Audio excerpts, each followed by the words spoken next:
Hello y'all, it's your girl Dreamer Dean. How are you guys doing today? We're going to start off again with our mini moments with angels. And I'm going to make this as fast as I can because I have a lot to say today about our book. So let's get started with a random selection.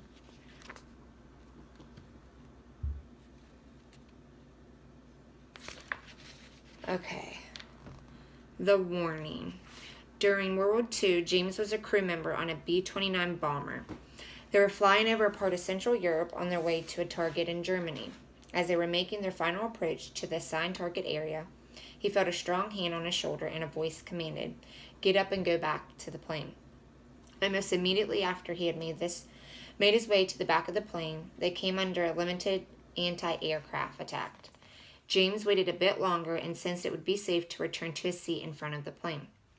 When he returned, he immediately noticed that 3 shells had blown a hole in the ceiling of the plane, having entered from the bottom and penetrated his seat. To this day, his confident explanation is that an angel had been sent to warn him. Pretty sure we read this one before, but it was meant to come our way again, so let's just wing it. And then the phrase is, every presence of an angel is a communication. Even when an angel crosses our path in silence, God has said to us, "I am here, I am present in your life." And that's by Tobias Palmer. And the verse is, as she wept, she bent over to look into the tomb and saw 2 angels in white seated where Jesus' body had been, one at the head and the other at the feet. They asked her, "Woman, why are you crying?" And that's John chapter 12, verses 11 through 12. And that's our mini moments with angels. And then moving forward to creeds of life, love, and inspiration. The random selection.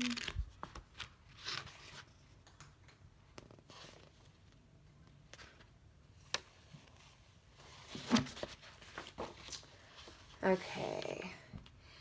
It is easy enough to be pleasant when life flows by like a song, but the man worthwhile is the one who will smile when everything goes dead wrong, for the test of the heart is trouble, and it always comes with the years, and the smile that is worth the praise of earth is a smile that shines through tears. Oh, that's a good one. And that's Ella Wheeler Wilcox. Then the next one says, as human beings, we're not perfect and we're not supposed to be, but that's not always an easy thing for us to realize. The best we can do is to do the best we can, give it our all, and always give thanks. We don't make it alone in this world. We're lucky that there are people placed in our path to guide us, protect us, and touch our life so that we can get through it all, one day at a time. That's Julia Escobar. I'm pretty sure we had this one again. I'm just loving it. And then the last one says, take time to work. It is the price of success. Take time to think. It is the source of power.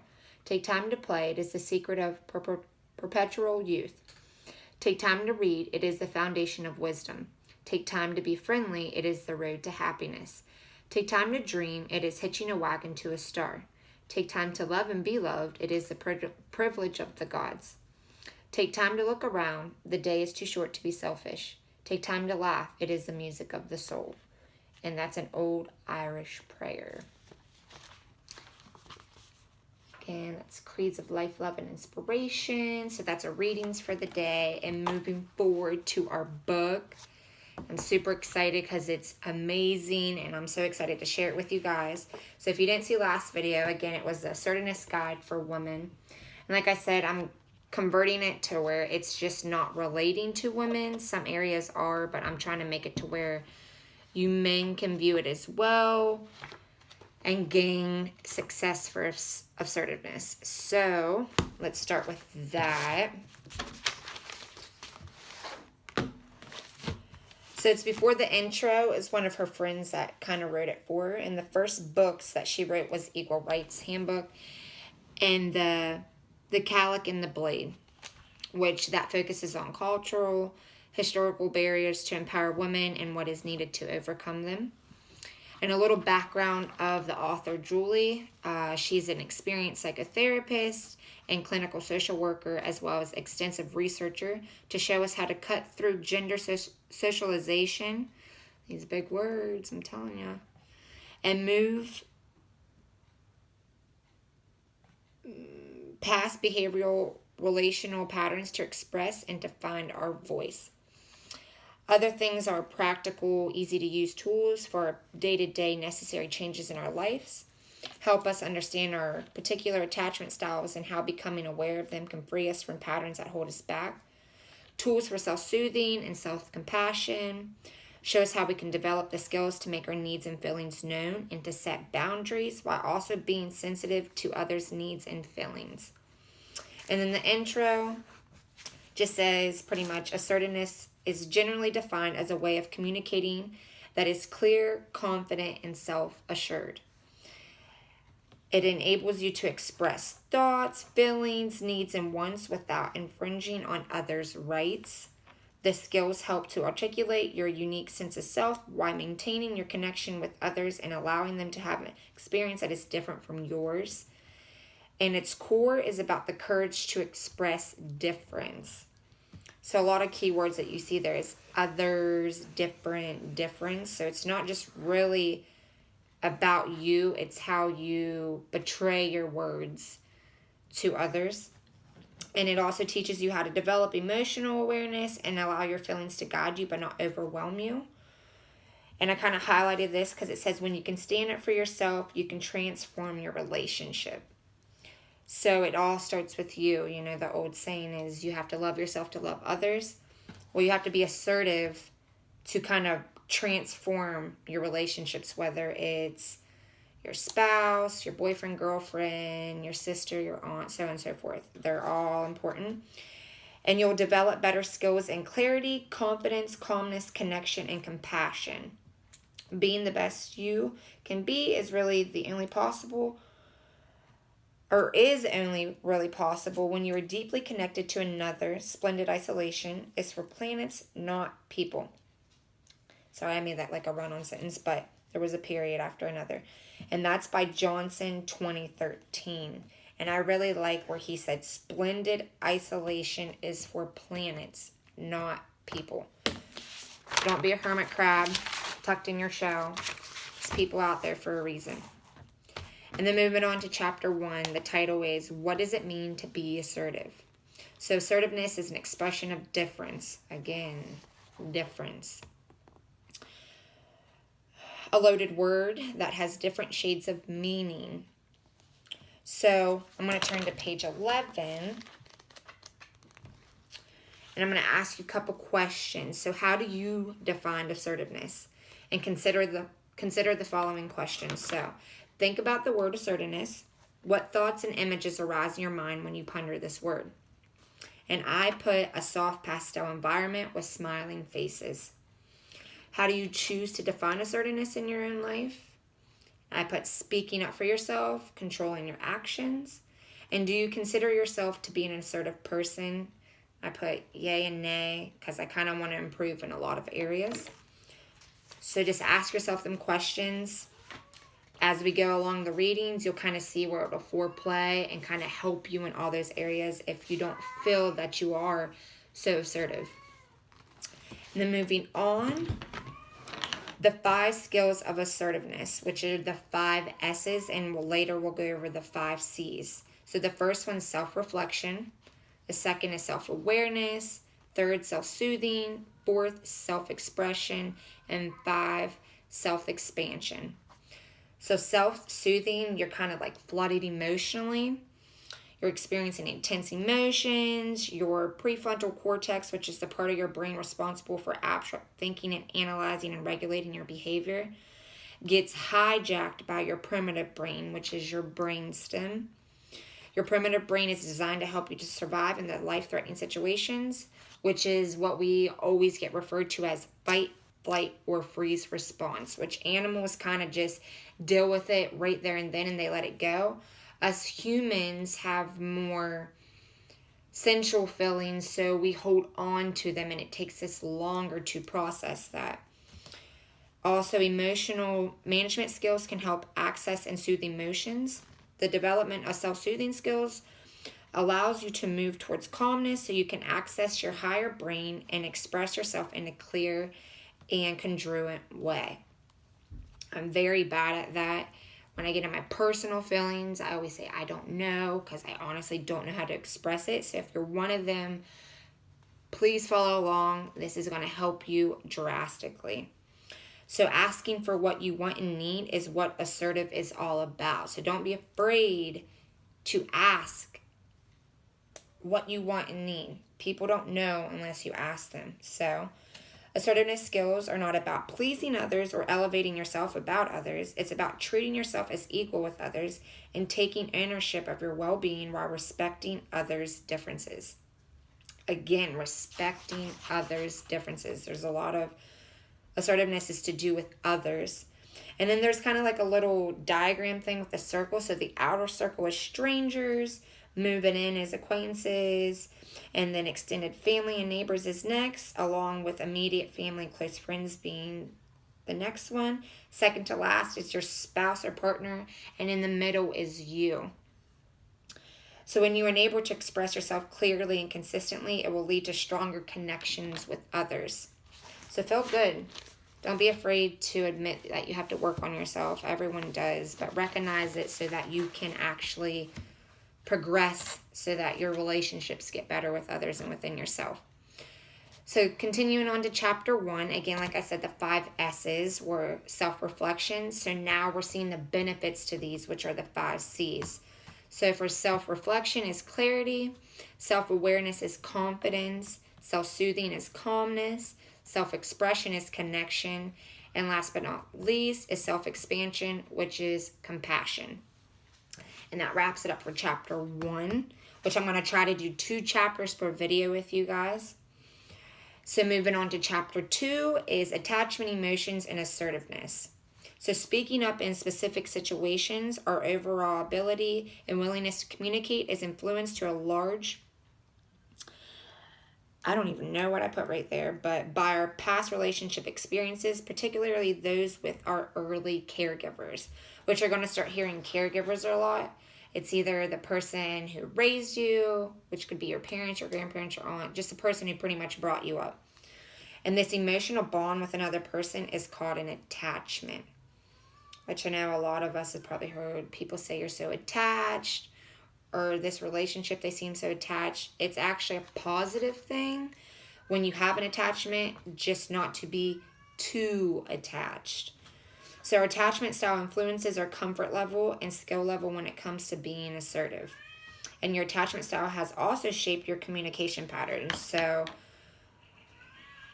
each relationship you'll say, for instance, I connect better with this friend versus this friend. It all boils back to that attachment style that you have with each individual person. That's going to be your communication pattern.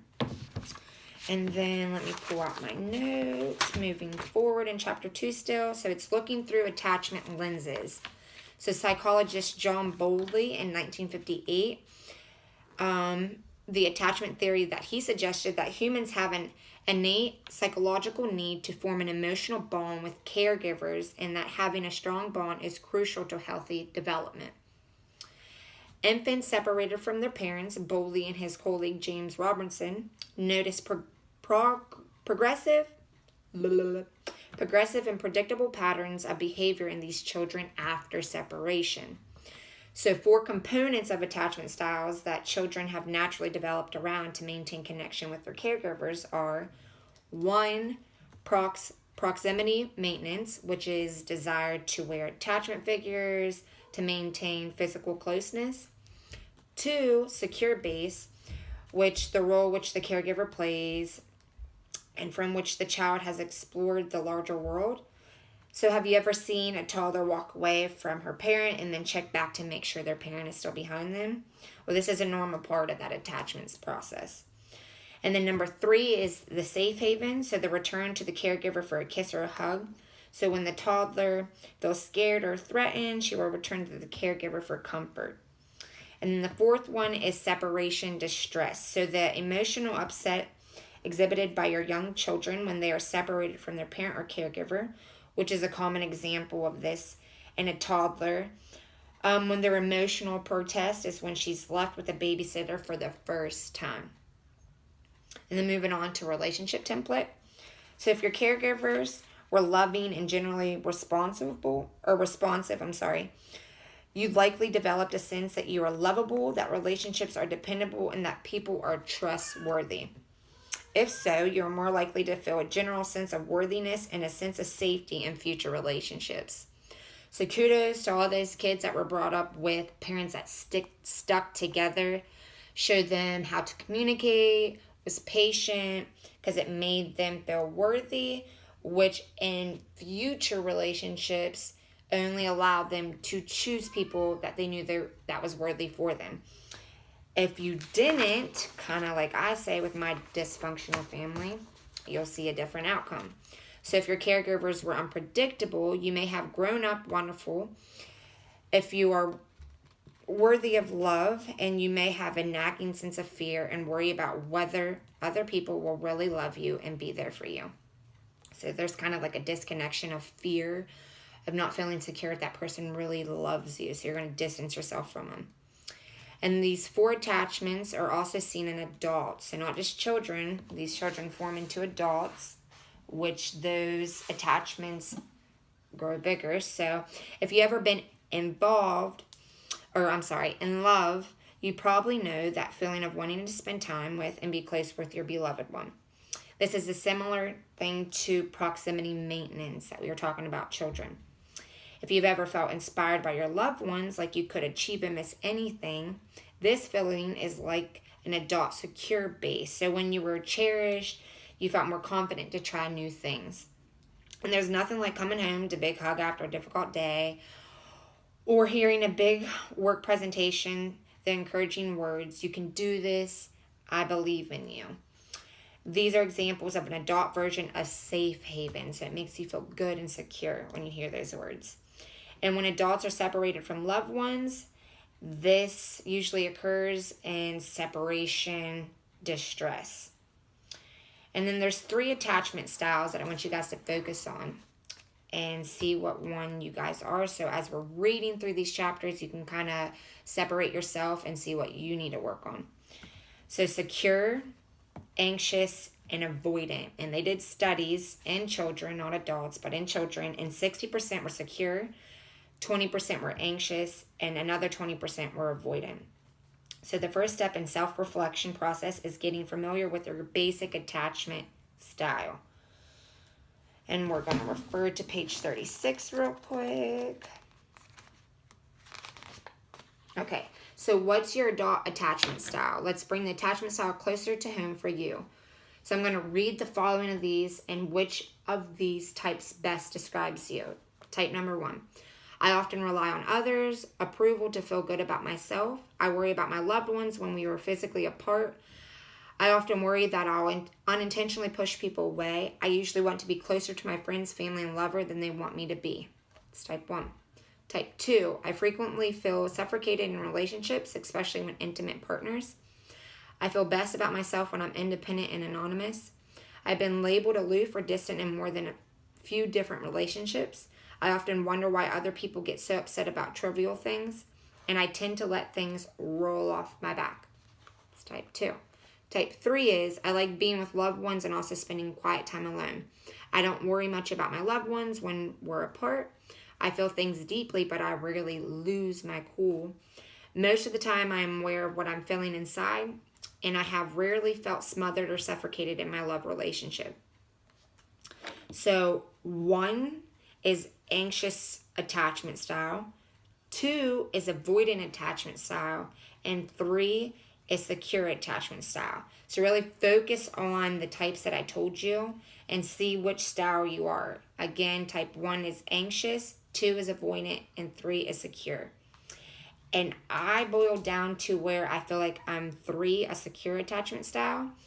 So that's what I'm going to be focusing on. But we're going to focus on all of them. Okay. And then we're closing it up. So I'm going to tell you about a downloadable worksheet. I'll actually just put it below the video that you guys can go check it out yourself. But that's it for today. That's chapter 1 and 2. Thursday will be 3 and 4. I hope you guys have enjoyed it so far. I'm pretty excited to share it with you guys. And I feel like it's working mentally for me already. So we'll see physically if it happens. And we'll tune back in Thursday, y'all. Love you. Hope you enjoyed the inspirational readings. Really picked up what I was saying. And if you don't feel like you need assertiveness, show someone else. Maybe you can help them out. But that's all for today. I love you. Have a good day and be safe. See you later.